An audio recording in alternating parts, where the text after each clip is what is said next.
yetu asubuhi ya leo, ukaseme na mioyo yetu asubuhi ya leo, ukakutane na mahitaji yetu Bwana. Usitupite asubuhi ya leo Jehova, kwa hakuna aliye kama wewe. Wewe ni mwema Mungu wetu, wewe ni mwema Mungu wetu, wewe ni mwema Mungu wetu. Tunaalika uwepo wako, tunaalika nguvu zako Bwana, tunaalika neema yako iwe juu ya maisha yetu asubuhi ya leo Bwana. Ukatunene kwa sauti ya upole asubuhi ya leo, kwa kuwa tumaini letu liko kwako Muumba mbingu na nchi. Kwa kuwa Bwana tegemeo letu liko kwako asubuhi ya leo. Hakuna aliye kama wewe Bwana, hakuna aliye kama wewe Bwana. Wewe ni Mungu usiyeshindwa, wewe ni Mungu usiyeshindwa Bwana. Tunakutegemea Adonai, tunakutegemea, tunakutegemea Baba yetu, tunakutegemea, tunakuhitaji Elohim, tunakuhitaji. Usitupite asubuhi ya leo, usitupite Bwana. Tuko uweponi mwako asubuhi ya siku ya leo. Twahitaji neema na rehema zako Bwana, twahitaji neema na rehema zako Yesu, twahitaji neema na rehema zako Bwana. Wewe ni mkuu sana Yesu.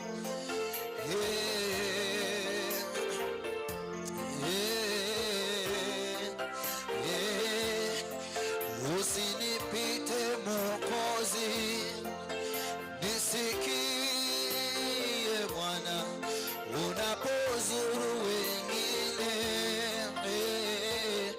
Usinipite, usinipite Mwokozi,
Tunapokuita Bwana ukatusikie, tunapokulilia asubuhi ya leo Bwana ukatusikie, tunapokuita kwa ajili ya familia zetu Bwana ukatusikie, tunapokuita kwa sababu Bwana ya huduma yetu situpite, ukatusikie Mungu, ukatusikie. Unapotembelea wengine asubuhi ya leo Bwana, unapoinua wengine asubuhi ya leo Bwana, unaposamea wengine asubuhi ya leo Bwana, unapohurumia wengine asubuhi ya leo, it is our prayer that Lord Almighty find us here in your presence, oh Lord. We pray that this morning, oh Lord, as you are hearing the prayers of others, oh Lord, Bwana, nasi ukasikia ombi letu asubuhi ya leo Bwana, nasi ukatutende jambo. Usitupite Yesu, usitupite Yesu, usitupite Yesu.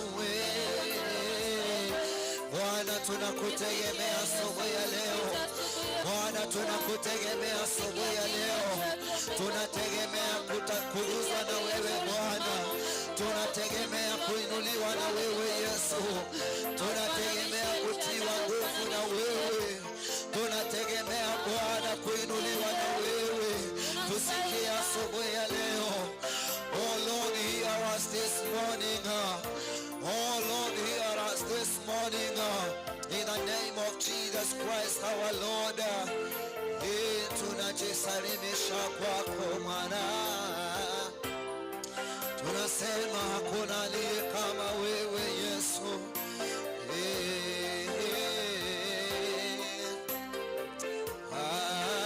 Hallelujah. Aye kwa weneire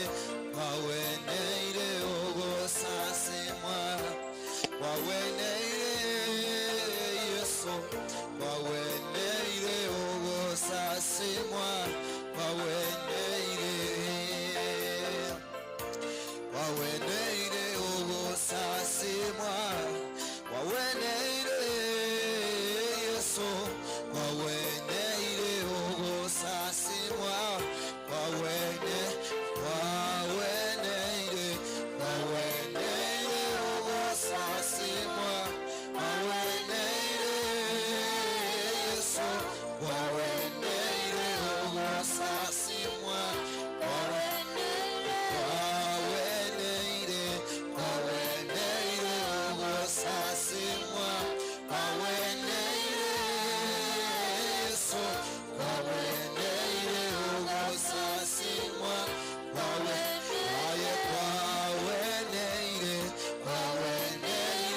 ogosasimwa, kwa weneire Yesu, kwa weneire ogosasimwa, kwa weneire ogosasimwa, kwa weneire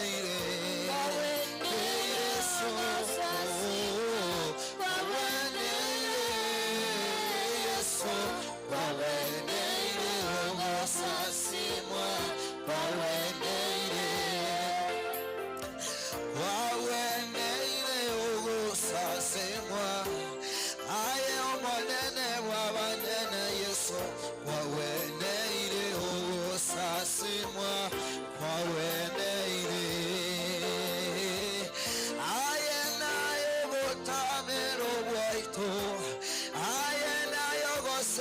Yesu, maweneire ogosasimwa, maweneire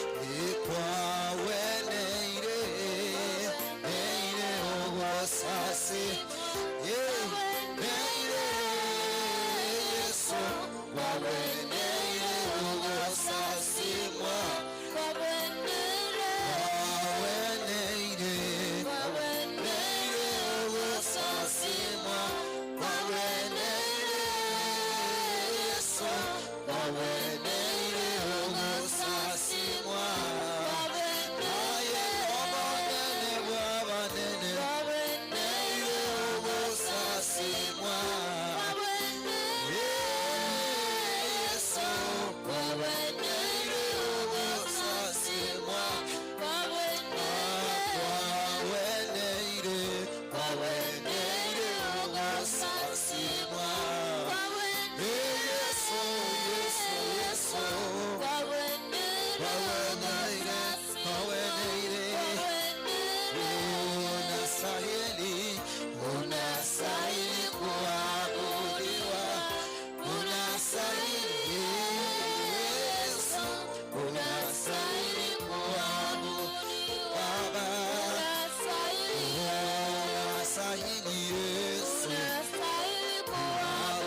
tunakuabudu asubuhi ya leo.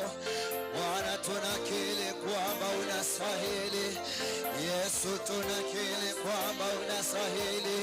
Unastahili kuabudiwa Bwana, unastahili kuhimidiwa Yesu, unastahili utukufu wote. Bwana, tunakutukuza Yesu. Baba, tunakutukuza Yesu, tunakuhimidi, tunakupa sifa za mioyo yetu Bwana, tunakupa sifa asubuhi ya leo Bwana. Tunakiri kwamba hakuna kama wewe, hakuna kama wewe Yesu. Lord, we give you glory. Lord, we give you glory. Lord, we give you glory, Jesus. We adore you, Lord. We adore you, Lord. There's none like you, Jesus. There's none like you. We commit our day unto your hands, our Lord. We commit our programs unto your hands, O King of glory. We commit everything that, Lord, we're doing here unto your hands. We pray that, Father, Lord, may you take control in everything. In the name of Jesus Christ our Lord. Katika ibada yetu ya siku ya leo Bwana, tunahitaji ukatunene. Bwana, tunahitaji ukanene na mioyo yetu. Bwana, tunahitaji ukaseme na maisha yetu, kwa kuwa hakuna aliye kama wewe Bwana. Wewe ni mtakatifu wa Israeli, wewe ni mtakatifu Baba yetu. Tunarika nguvu zako, tunarika uwepo wako. Uwepo wako Bwana ukafunike nyumba hii. Wanao Jehova watakao kusanyika mahali hapa wakili kwamba tumeona wema wa Bwana, wakili kwamba Mungu amesema nasi Bwana. Siku ya leo wenye mahitaji mbalimbali wanaingia katika nyumba hii, na waombea Bwana ya kwamba wanapoingia wasije wakatoka mahali hapa jinsi watakavyoingia Jehova. Wengine ni wagonjwa watakaoingia mahali hapa.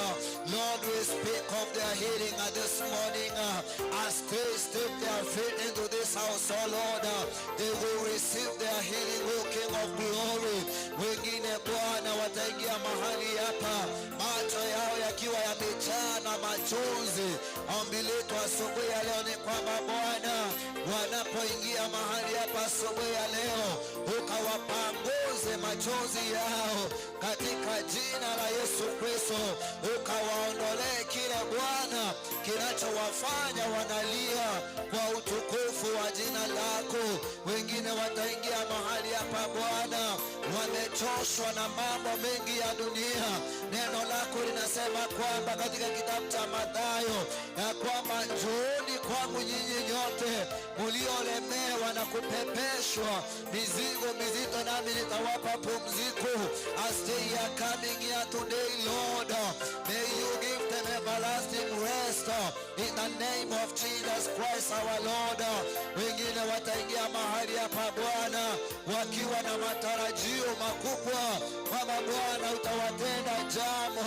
That is our prayer this morning, that Lord utakutana na mahitaji yao na matamanio yao katika jina la Yesu Kristo.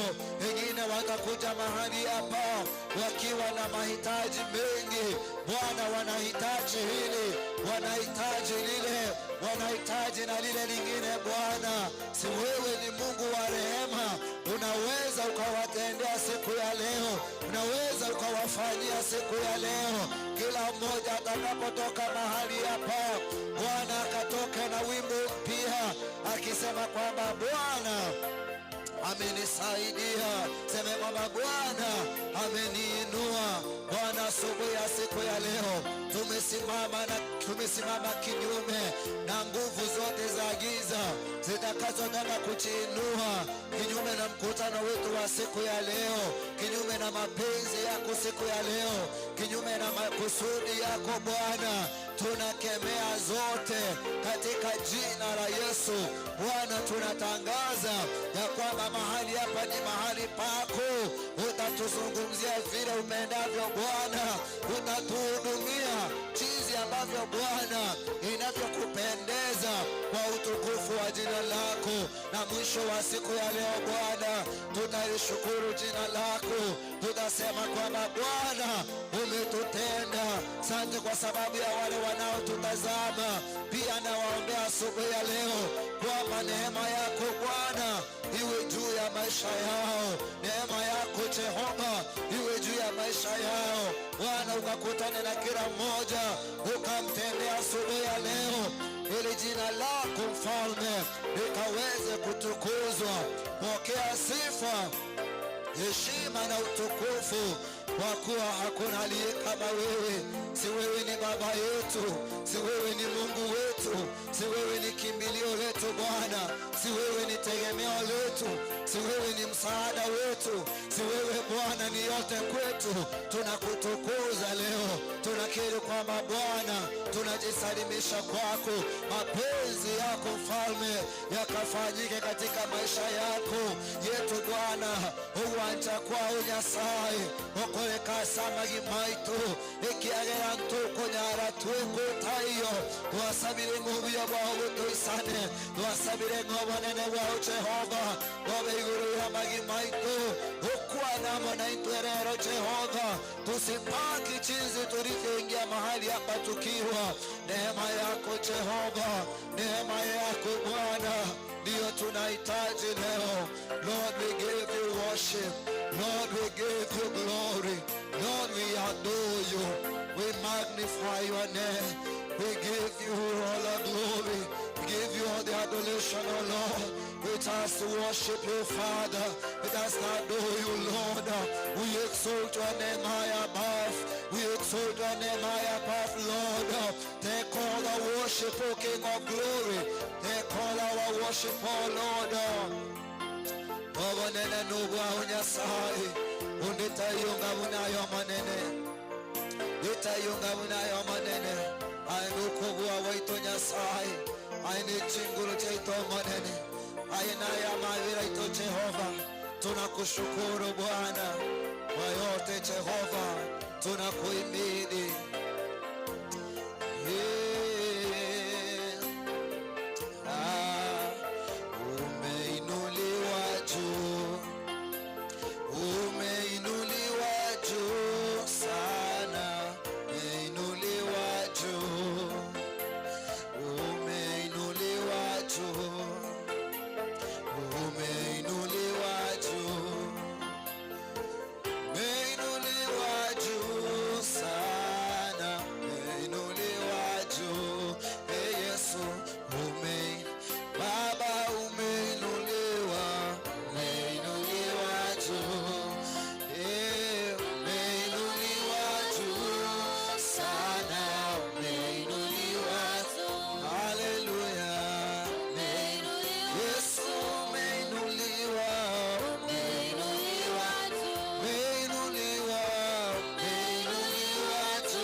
Tunakuinua Bwana wa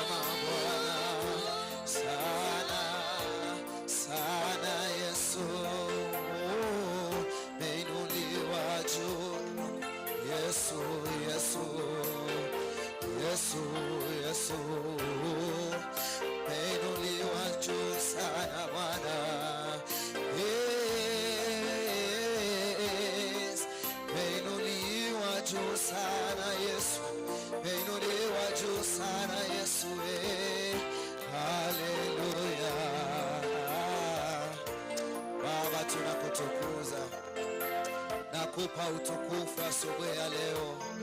Wewe ni Mungu mwema asubuhi ya leo Baba. Wewe ni Mungu mwaminifu Mfalme, na kutukuza na kuinua asubuhi ya leo, na kutukuza na kuabudu asubuhi ya leo. Hakuna aliye kama wewe Bwana, hakuna aliye kama wewe Bwana. Wewe ni mkuu sana Yesu, wewe ni mkuu sana Bwana. Haleluya, tunakuabudu Baba Mungu, katika jina la Yesu Kristo. Na kushukuru kwa sababu wewe ni mwema. Hakuna mwingine aliye kama wewe. Asante kwa sababu ya nafasi ambayo umetupa siku ya leo kuingia katika ibada yetu ya kwanza. Umekuwa wa baraka kuu Bwana, na tunakiri kwamba umeinuliwa juu zaidi ya miungu yote. Asante kwa sababu ya wanao ambao wameingia mahali hapa siku ya leo, na watamkia nguvu zako, na watamkia utukufu wako, na watamkia neema yako kuu Jehova. Nina hakika kwamba Bwana hauwezi ukatukusanya mahali hapa bure Jehova, bali kuna jambo ambalo Mungu wetu umeliandaa kwa ajili yetu asubuhi ya leo. Tunaposhiriki neno lako Jehova, naomba kwamba ukatuzungumzie siku ya leo, ili Mungu makusudi yako na mapenzi yako yakatendeke Jehova. Na waombea walio ndani ya nyumba, pia wale wanaotutazama asubuhi ya leo, nikikiri kwamba Mungu katutendee jambo jipya siku ya leo. Tulitukuze jina lako, tuseme kwamba Bwana umetutenda mema. Pokea sifa hata tunapoanza Bwana, mpaka tutakapomaliza. Sifa zote zikurudie, kwa kuwa wewe ni Mungu. Kwa Yesu Kristo tumeomba tukiamini, amen. Amen. So ningependa kuchukua nafasi hii niwakaribishe wote asubuhi ya leo katika ibada yetu ya kwanza. Na ninaamini kwamba ametukusanya mahali hapa Mungu wetu kwa makusudi yake. Kwa hivyo wapendwa watazamaji, pia wale ambao tuko mahali hapa, karibu sana, na tujihisi kuwa katika chini ya miguu ya Mungu wetu na chini ya miguu ya Kristo Yesu. Kwa hivyo nimewaalika sana katika ibada yetu ya kwanza, na naamini kwamba Mungu anaenda kutuzungumzia. Kwa hivyo kwa sababu ya muda wetu umesonga sana, ningependa tusome neno la Mungu asubuhi ya siku ya leo, na ninaamini kwamba neno hili linaenda kutuinua na kututia nguvu katika jina la Yesu Kristo.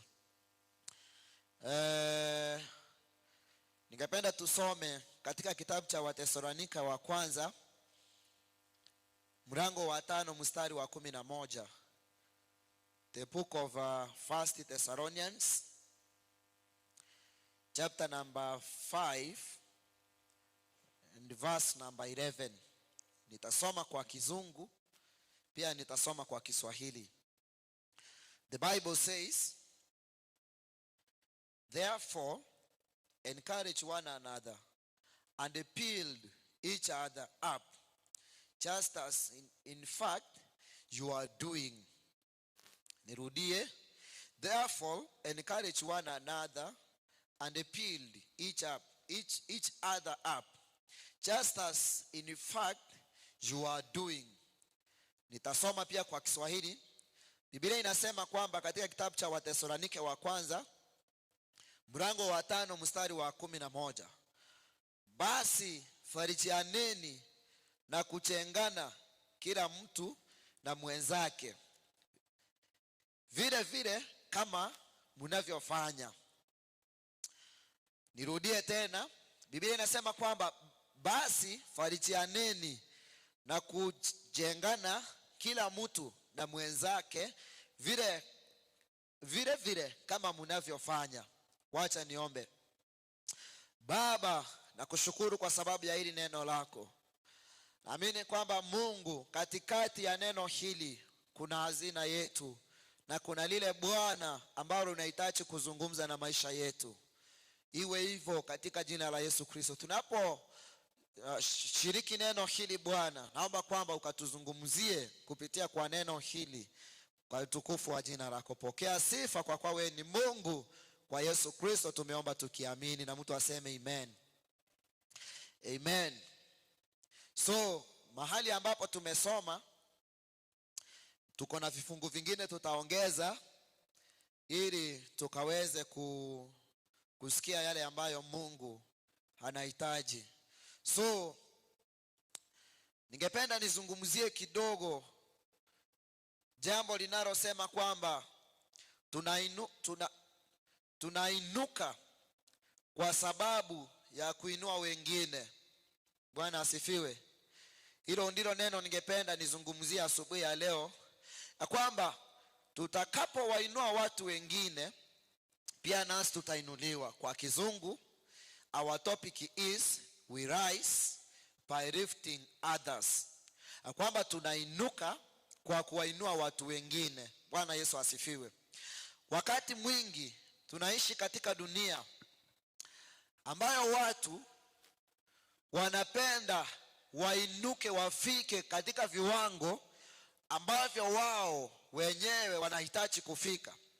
Kila mmoja ako na malengo yake, kila mmoja ako na mikakati yake. Anasema kwamba kufika wakati fulani ama kufika next year, ako na strategic plan yake. Anasema kwamba katika muda fulani ningependa niwe mahali fulani, ningependa niweke mikakati hii, niifuatilie, nifanye hili na lile ili nikafike huku. Wakati watu wengine pia katika dunia hii wanaona ni vema wanapoinuka wengine wasiinuke. Kuna watu ambao tamaa yao iko ya kwamba wao wasonge mbele kwa kukanyagia watu wengine chini. Bwana Yesu asifiwe. Kuna watu wana malengo ya kwenda mbali, lakini ili wafike mbali kuna watu watakao waangusha ili wakaweze kufika mahali pale. Juzi nilikuwa nasoma historia ya mfalme mmoja, alikuwa anaitwa Ahab. Ahab anaangalia jirani yake anaitwa Naboth. Mungu alikuwa amebariki shamba la huyu jamaa anaitwa Naboth. Shamba lake lilikuwa na rutuba sana. So mfalme akaona ni heri nimiliki shamba lile kwa sababu linatoa mazao. Lile shamba nataka liwe langu. So akaenda kwa Naboth akamwambia, natamani tubadilishane mashamba yetu, nikupe lile langu liko kule juu na wewe unipe hili lako. Biblia inasema kwamba Naboth akamwambia, hili shamba nilipewa na mababu zangu, niliachiwa, nilimiliki kutoka kwa mababu zangu, na si fema nikupee shamba hili. Biblia inasema kwamba mfalme alikasirika sana. Aliporudi nyumbani, bibi yake akaona kwamba mume wake amekasirika. Anamuuliza, bwanangu, why you sad? Mfalme anamwambia kwamba nilienda kwa Naboth nikamwambia nipe shamba lake, lakini ni kama amekataa, hataki kunipa, ndio maana nimekasirika. Yule mwanamke akasema kwamba tulia, kula, kunywa, tulia, mambo yote nitashughulikia. Unapoendelea kusoma hiyo historia, walifika mahali wakamuua Naboth, wakamwekelea mambo ya uongo ili wachukue lile shamba lake. Bwana Yesu asifiwe. Yaani kuna mtu anaweza akaona kitu kiko kwa mtu fulani na anataka kuwa mbele yake, badala ya kutumia njia iliyo sahihi ama kutumia nguvu zake mwenyewe, anatumia kifua na nguvu zake zile ziko juu yake na mamlaka yake ili akaweze kumnyang'anya yule mtu kitu chake. So mahali ambapo tunasoma ama mada yetu kuu siku ya leo ni ya kwamba Mungu atatuinua, atutoe kwa kiwango kimoja, atuweke kwa kiwango kingine. Iwapo tutashikilia wengine walio chini yetu, tuwatoe chini, tuwaweke mahali pale ambapo tutawaweka, Mungu atatushikilia, atuweke mahali kwingine. Tumesoma katika kitabu cha Wathesalonike, Paulo anaongelesha kanisa, anaongea na watu wa kanisa la Thesalonike. Anawaambia kwamba basi mfarijianeni nyinyi kwa nyinyi. Bwana asifiwe. Nyinyi kwa nyinyi, yani anamaanisha kwamba hao ambao mulio nao. Bwana Yesu asifiwe. Vile tumeketi hivi, Paulo anatuzungumzia asubuhi ya leo, anasema ya kwamba farijianeni ninyi kwa nyinyi. Alafu anasema farijianeni na kujengana, kila mtu na mwenzake. Yani vile niko hivi, tushirikiane na wewe katika upungufu wangu, katika unyonge wangu, katika maono yangu, ya kwamba nisiche nikaenda mbele peke yangu, ila hali kuna mtu ambaye naona kwamba huyu tunaweza tukaenda mbele na yeye.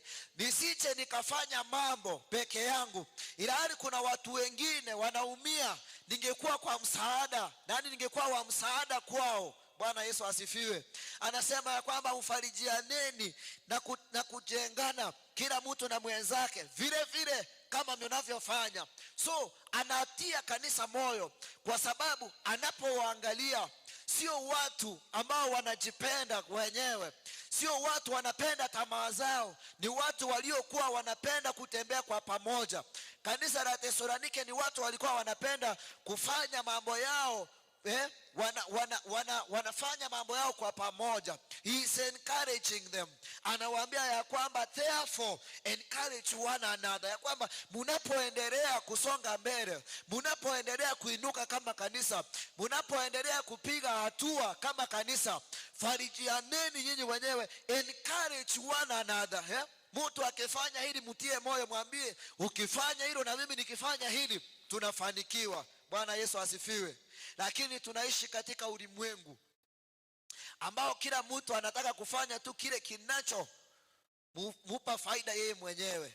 So sometimes watu hutaka kuinuka kwa sababu ya kufanya mambo yale ambayo yanayowafaa.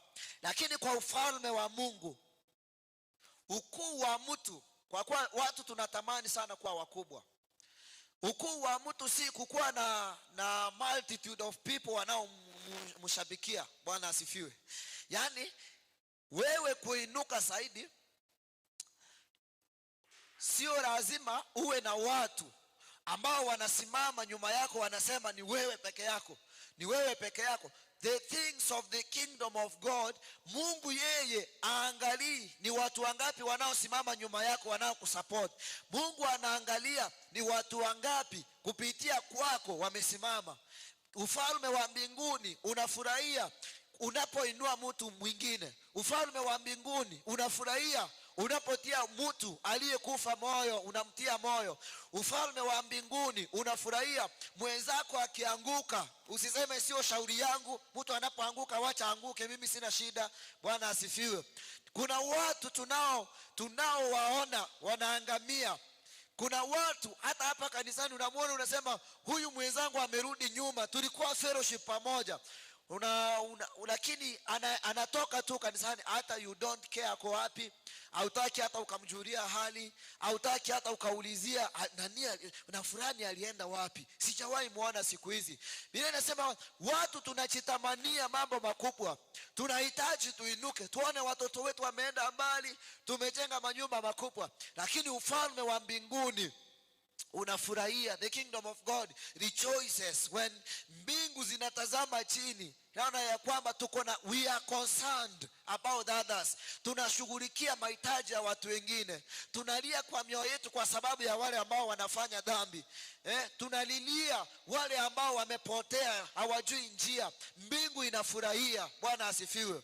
Hata kama tuko katika ulimwengu ambao uko tofauti, ombi langu asubuhi ya leo ni ya kwamba neno hili ambalo mtumishi wa Mungu anatuambia ya kwamba tufarijianeni sisi kwa sisi, tujengane sisi kwa sisi, tufuatiliane, ujue mwenzako yuko wapi, ujue anaendelea vipi, ukamuinue, useme kwamba mimi Mungu aliniokoa peke yangu, hakuniokoa na watu wengine, mimi nasonga mbele vile naona na vile nataka. Mungu anahitaji wale wenzako ambao uliwajua katika imani, wanaporudi nyuma ukawarecheree, ubarigie, ubairania sobo nene bwa Nyasaye, ndio itakuwa vizuri. Bwana asifiwe. Anasema kwamba uongozi wa ukweli ama kusonga mbele kwa ukweli sio kuwa, yani sio kuchilinganisha na wale ambao wamerudi nyuma, but unachitia nguvu, yani ni kutafuta ile nguvu ya kuwasaidia waliorudi nyuma. wakasonge mbele. Bwana asifiwe. Yaani usiche ukajisifu kwamba mimi bado ningali naendelea, ila tuliyekuwa na yeye amerudi nyuma. Hiyo haitakuwa ya faida kwetu. Let us be those people ambao wanaangalia nyuma. Hana ya kwamba mwenzangu tulikuwa na yeye.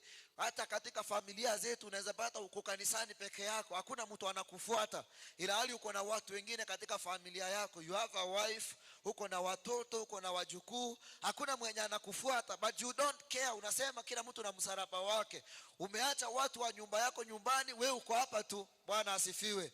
We must be concerned about others. Tuwainue, tuwaombee, tuambie Mungu, hata kama watu wa nyumba yangu hawachakukubalia, hata kama watu wa nyumba yangu hawachakubali neno lako, naomba Mungu uwafikie. Yani Mungu awaongereshe ili wakaweze kukuja wakamwabudu Mungu, na wewe utainuliwa. Bwana asifiwe. Tunaposoma hata Yesu mwenyewe alituonyesha kitu moja, ya kwamba katika kitabu cha Mathayo, in the book of Matthew chapter number 20 and the verse 26, Yesu mwenyewe anatupa mfano jinsi yeye alivyoacha ukuu wake mbinguni. Bwana asifiwe. Akaacha kuitwa mwana, akaona utukufu wangu hapa mbinguni na kiti changu cha enzi sio kitu cha kushikilia, wacha niende duniani ambapo mwanadamu anaangamia, ili nikaende kumuokoa. Bwana Yesu asifiwe. So tunaposoma in the book of Matthew chapter number 20 and verse number 26, Biblia inasema kwamba Biblia inasema kwamba lakini haitakuwa hivyo kwenyu, bali mtu yeyote anayetaka kuwa mkubwa kwenu na awe mtumishi wenu kwanza. Nisome tena. Biblia inasema ya kwamba lakini haitakuwa hivyo kwenu, bali mtu yeyote anayetaka kuwa mkubwa kwenu na awe mtumishi wenu. Bwana asifiwe. Yesu anapotoka mbinguni akikuja ulimwenguni, yani hakuwa anataka yani watu wote wawe wanamuinamia, yeye akae tu as a boss, watu wawe wanamtumikia. But alitumia wakati wake mwingi na kuonyesha wafuasi wake, the disciples, anawaambia kwamba yeyote miongoni mwenu, as we are seated here this morning, yeyote miongoni mwetu anayetaka kuwa mkuu wetu, anayetaka kutusimamia, anayetaka kuinuliwa na Mungu, sio lazima akae chini ili akatumikiwe. Neno la Mungu linasema kwamba yeyote ambaye anatamani kuwa mkubwa kwetu, na huyo mtu awe mtumishi wetu. Anamaanisha nini Yesu Kristo? Ya kwamba tunapotumikia watu wengine, sio kwamba yale mamlaka ama ule uwezo wa sisi kuendelea mbele unapotea. Bwana asifiwe. Bali tunainuliwa kwa sababu ya kuwa watumishi wa wengine. Watu wengi ambao unawaona wako juu wametumika chini ya watu wengine, and whenever you see them up there, ujue kwamba kuna gharama ambayo wametumikia wengine. Bwana Yesu asifiwe. Kuna watu hawangekuwa mahali walipo kama sio vile walienda wakakaa chini ya watu wengine, wakawatumikia, wakasoma kutoka kwao, na Mungu akawainua. Unapata mtu mwingine anasema mimi ni pastor, lakini nilikuwa mission boy, nimetumikia mission boy, nimekaa chini ya watumishi kama 5, nimewavulia nguo, nimewapasia nguo, nimewapikia, nimewafanyia hili na lile. Na mimi siku hizi Mungu ameniinua kutoka kuwa mtumishi, hata Mungu ameniweka mahali hapa leo, na mimi nahudumia watu. Bwana asifiwe.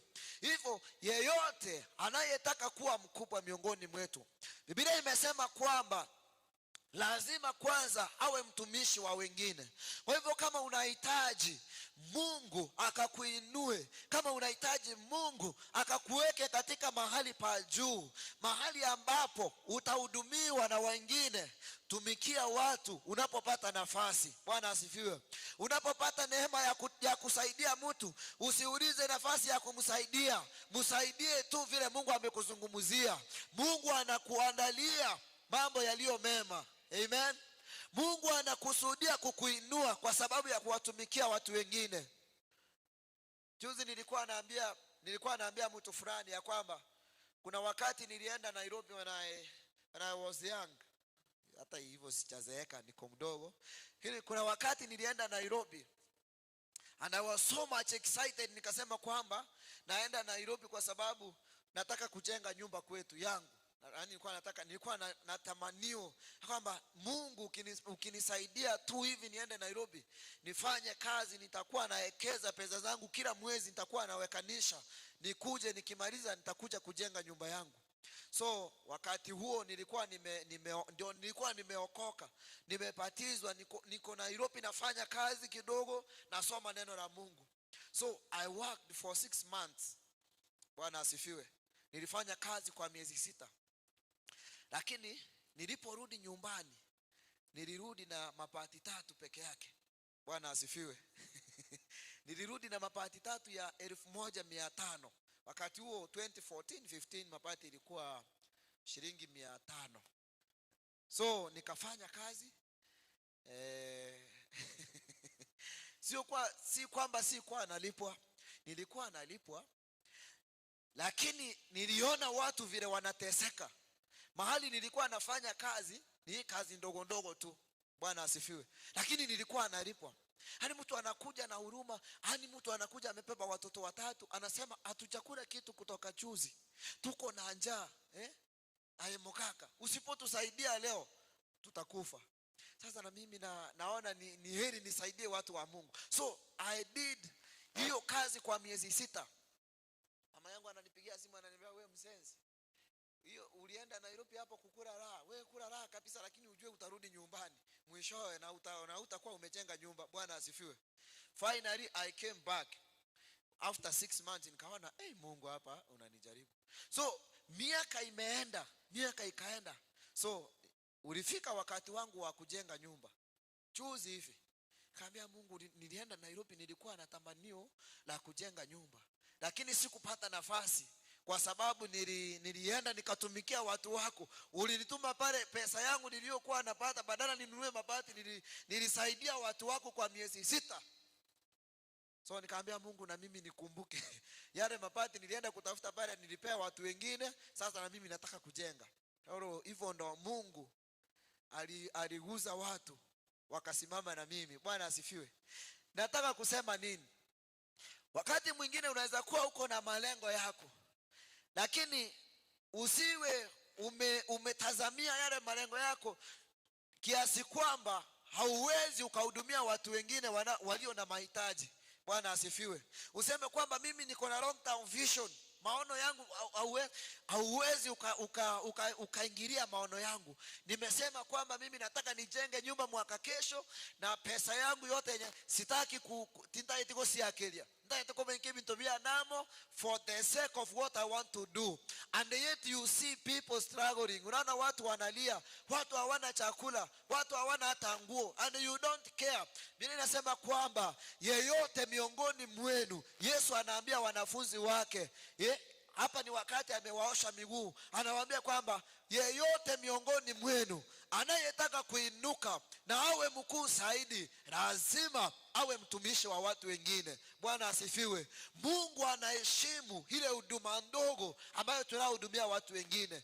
Mungu Mungu anapanguza machozi ya yule mtu aliyekuwa analia kwa kukosa. Ile baraka yale machozi ambayo mtu alikuwa hana, Mungu anakuongezea. Bwana asifiwe. Tazama ni watu wangapi wamekukimbilia kwa msaada. Uko na uwezo lakini hujawasaidia. Mungu atupe neema ili tunapowashikilia wengine kutoka chini, nasi Mungu atatushikilia, atatuondoa chini, atuweke mahali pa juu. Unajua kawaida hapa duniani Tunasema kwamba ni mimi kwanza. Dunia inakuwekea vitu huku mbele, unasema lazima nifanye hii, lazima nifanye lile, lazima nifanye lile. Kifyako kama mwanadamu unasema hii ni mikakati yangu. Lakini Yesu anasema safi, tumikia wengine kwanza. Anasema kwamba tumikia wengine kwanza. Hata katika ufalme wa mbinguni anasema kwamba hata hivi vitu vingine, anasema kwamba hata kuingia mbinguni anasema kwamba tafuteni ufalme kwanza, hayo mambo mengine yote nitawaongezea. Na dunia inatuambia kwamba mahitaji yetu ni lazima tufikie, na Yesu anasema kwamba lazima tutumikie watu wengine. Hivyo kama tunataka Mungu akatutoe chini, akatuweke mahali ambapo tunahitaji, ndoto zetu hazitakufa kwa sababu ya kusaidia mtu mmoja wawili. Bwana asifiwe. Gintu nkiyo urake togoke anjirinde asenge nchiyo wakonya monto mwabere, bali katika hiyo hali ya kutumikia wengine ni yani no gukora iguru ekurigereri mono ekore, yani iguru ekurigereri mono ebekebirengere bya asore bya yasore eri ndegokorere unogokorera abantu bande. So the world says promote yourself. Dunia inaweza kukuambia kwamba jiinue kwanza, jijenge kwanza, watu wengine watakuja baadaye. Bwana asifiwe. Lakini Yesu anasema saidia wengine. So dunia inasema kwamba dunia ni sisi, mahitaji yetu. Nasema kwamba lazima tujiinue kwanza, bottom up. Lazima tuweke bottom up yetu sisi wenyewe. Lazima tutoke chini tuende juu sisi wenyewe as individuals. Unasema kwamba mwaka huu nataka kuanza biashara, nipe miaka 2, hiyo biashara itaniweka mahali. Lakini Yesu anasema katika hii huduma, yeyote anayetaka kuinuka katika hii mambo ya uungu, yeyote anayetaka kuinuka lazima ainuke, yani lazima asaidie wengine. Watu wengine tunahitaji mamlaka, pati ni wachache sana wanahitaji kusimama katika huduma ili wakahudumie wengine. Bwana asifiwe. Ondinare katikati ya itoga iko nyako tebanga Nyasaye nkonye neema na njo mwako yo wika December nipate nimesave kitu kidogo, nipate nimesave pesa kidogo sana, ngende noega ali enyomberi y'abana bali chintakana chi orphanage mbairire no bosio bomo. Bwana asifiwe. Lakini wasoire kiombe kioko ewo December ogase tugwaka no busiko nyokyo busikira nyokia mafuta kiryoko leta na kiugo cha kohewu kohewu kwa beka abu. Nasema moyo wangu tulia, sasa ni Christmas, nataka nikule jasho yangu nilianza kuwekeza kutoka January. Unaweka moja, unatumia dada yako, mama yako nyumbani, rafiki yako mahali. Lakini kuna watu na unapata hao wako na uwezo wa kununua hata unga, lakini tu unaweza unampea tu, lakini hauchawahi sema Mungu nisaidie, niweke hata 5,000 kwa kando hapa, nitanunulia yatima fulani nguo aba ambayo chintakana stomenyete.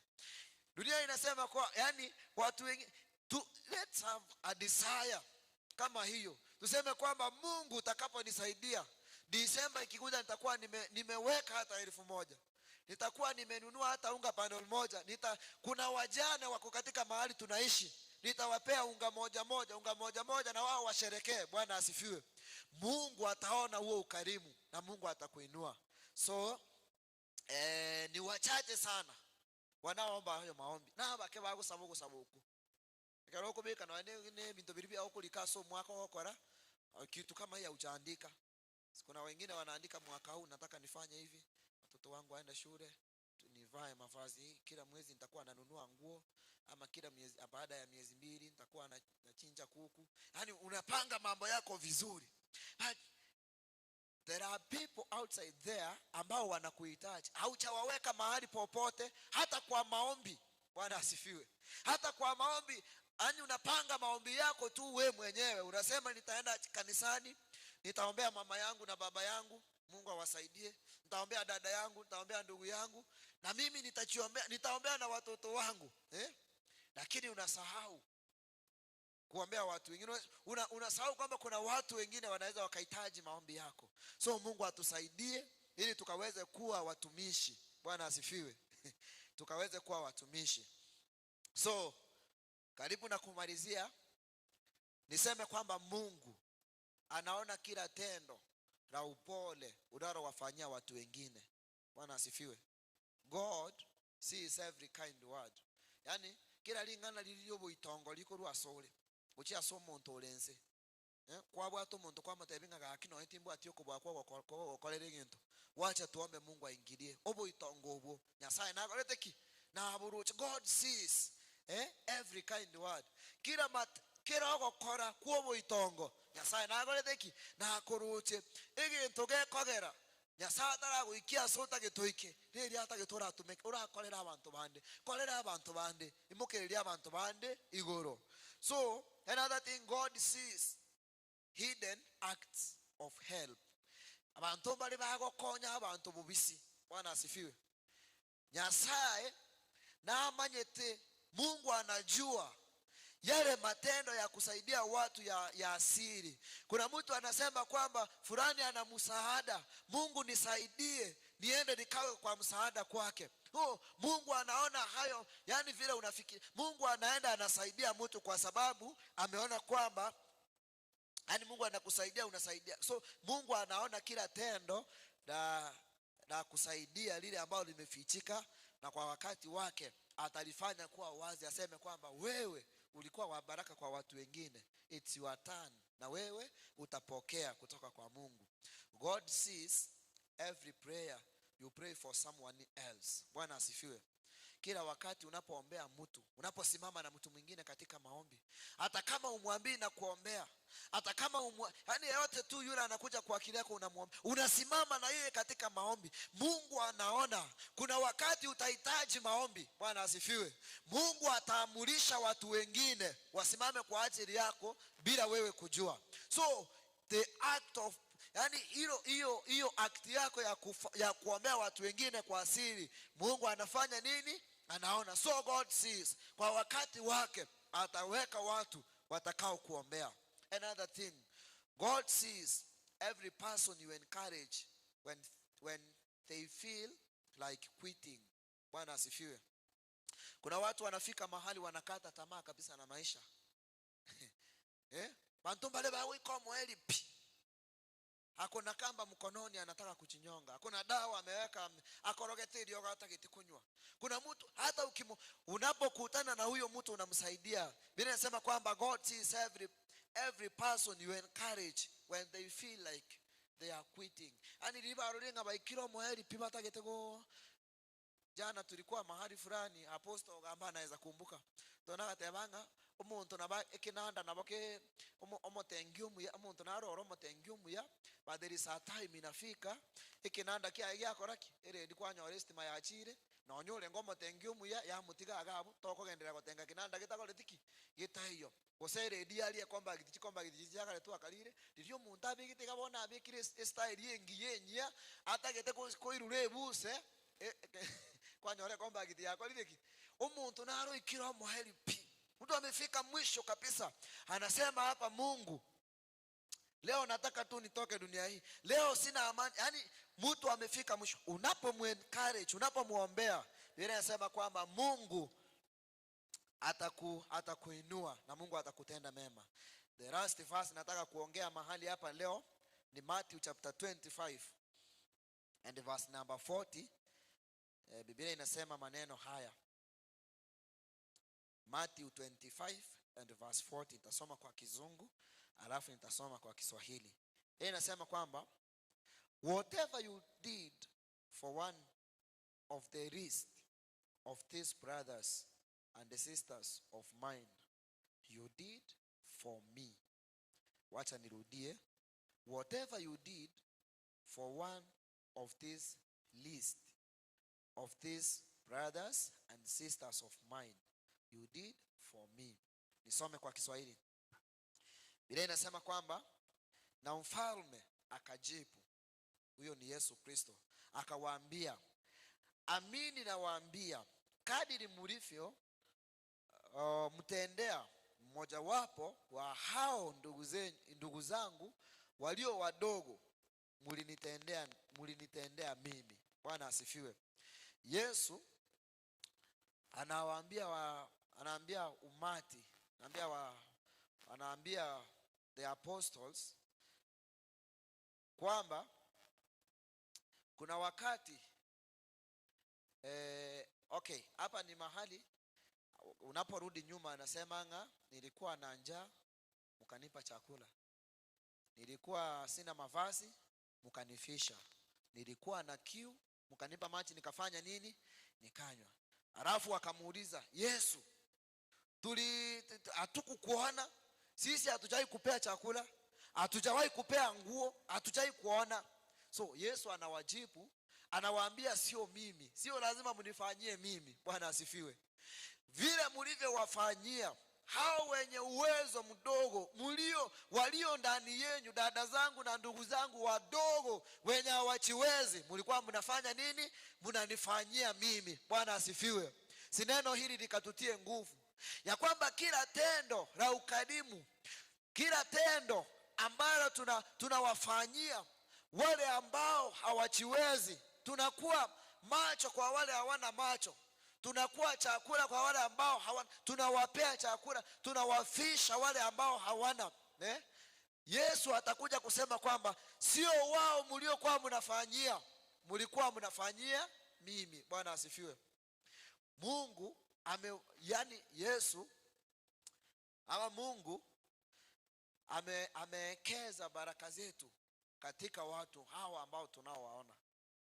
Omonene Nyasaye abegete ogoseseni waito, omonene Nyasaye abegete promotion yaito asa abantu abatogokora ki tokorora na maisa ito.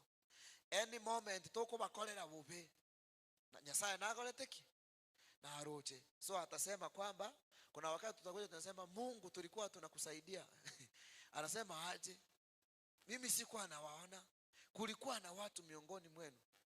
Nilikuwa nasoma historia ya Lazaro na yule tajiri. Wanapokufa kuna mahali wanaonana, Lazaro upande huu na tajiri upande ule.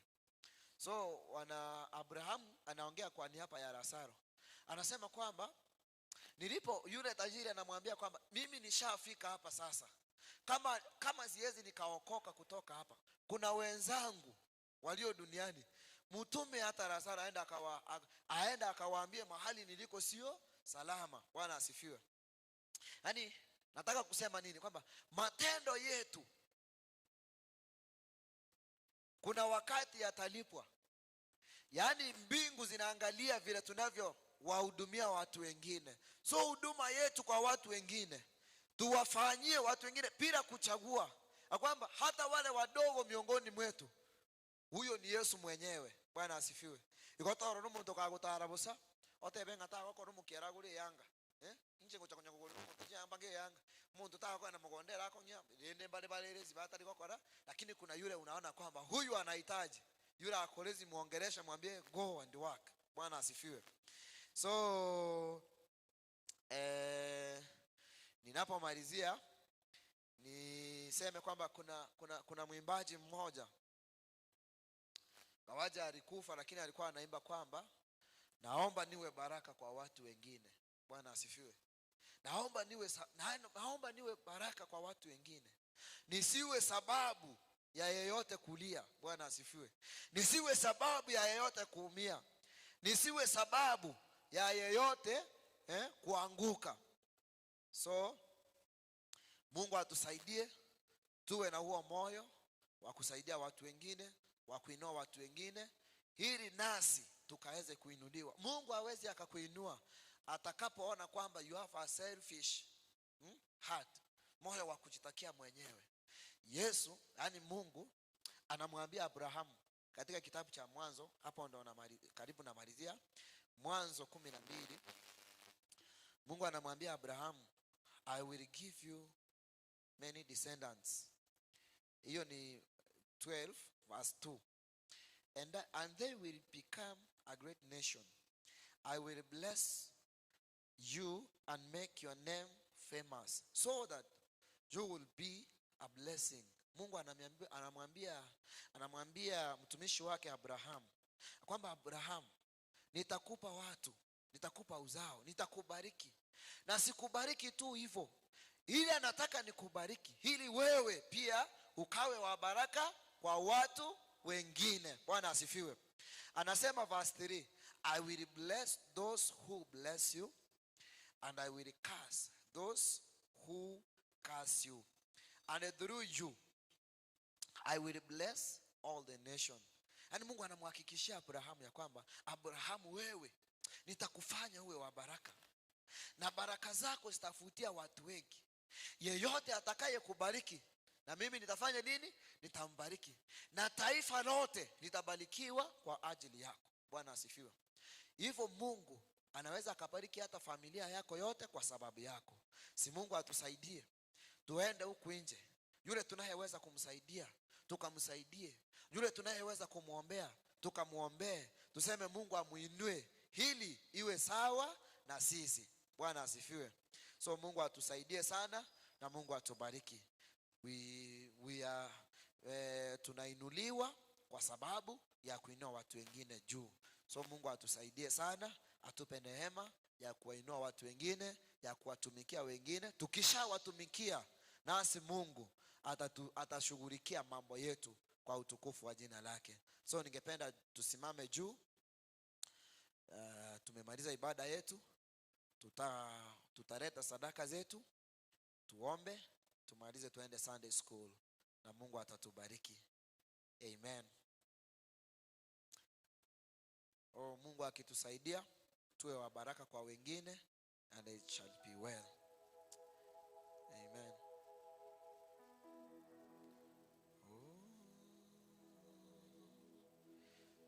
Amen. Ningependa tu kwa dakika moja ninapoimba wimbo huu, tulete sadaka zetu, tutaomba, tukimaliza kuleta, and we go to our Sunday school.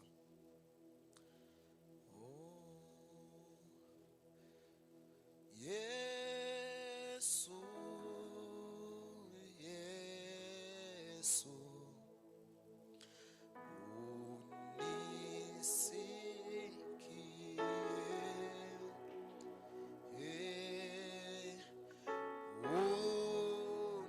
unapozuru wengine,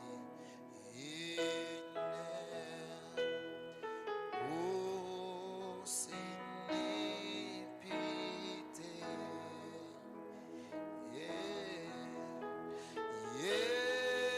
Yesu, Yesu,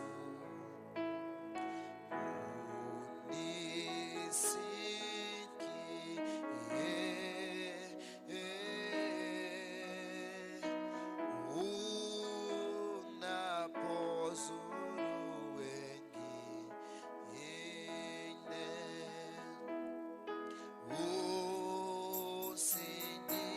usinipite.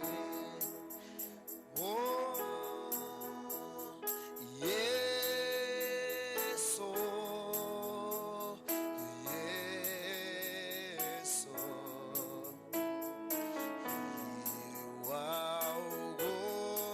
iwaugusaba wane orangeria mantoba ande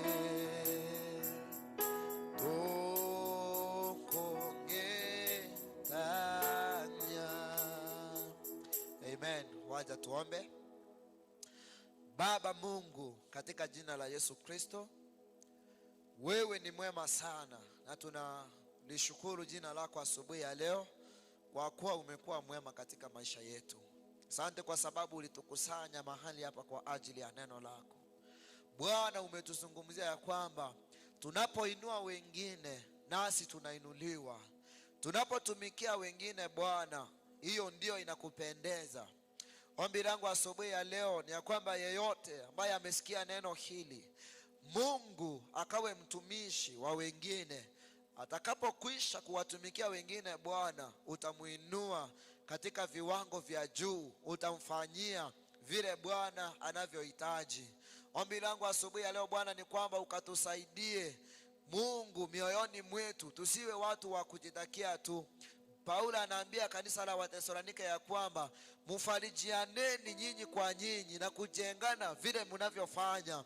Mungu ukatutie nguvu, ukatufungue macho yetu Mungu, tukaweze kutembea kwa pamoja kama kanisa, kama wanao, tukaweze kukutazamia sisi wote katika jina la Yesu Kristo. Bariki wazee, wamama na vijana wote ambao wametegea na kusikiza neno hili asubuhi ya leo. Ikawe la baraka kwa mtu katika mahali hapa Bwana, hata wale waliotutazama, tukaondoke tukawe wa baraka kwa watu wengine, ili jina lako likatukuzwe Bwana. Pokea sifa kwa kuwa Mungu utatubariki, na Mungu taifa litabarikiwa na litaongezeka kwa sababu ya baraka utakazozimimina juu yetu tutakapokuwa wa baraka kwa watu wengine. Jina lako liabudiwe na lihimidiwe, kwa kuwa hakuna mwingine aliye kama wewe. Ni kwa Yesu Kristo tumeomba tukiamini, amen. Mwanene nyasaye abasisenye mutu waledi tukoligia tikatoende Sunday school.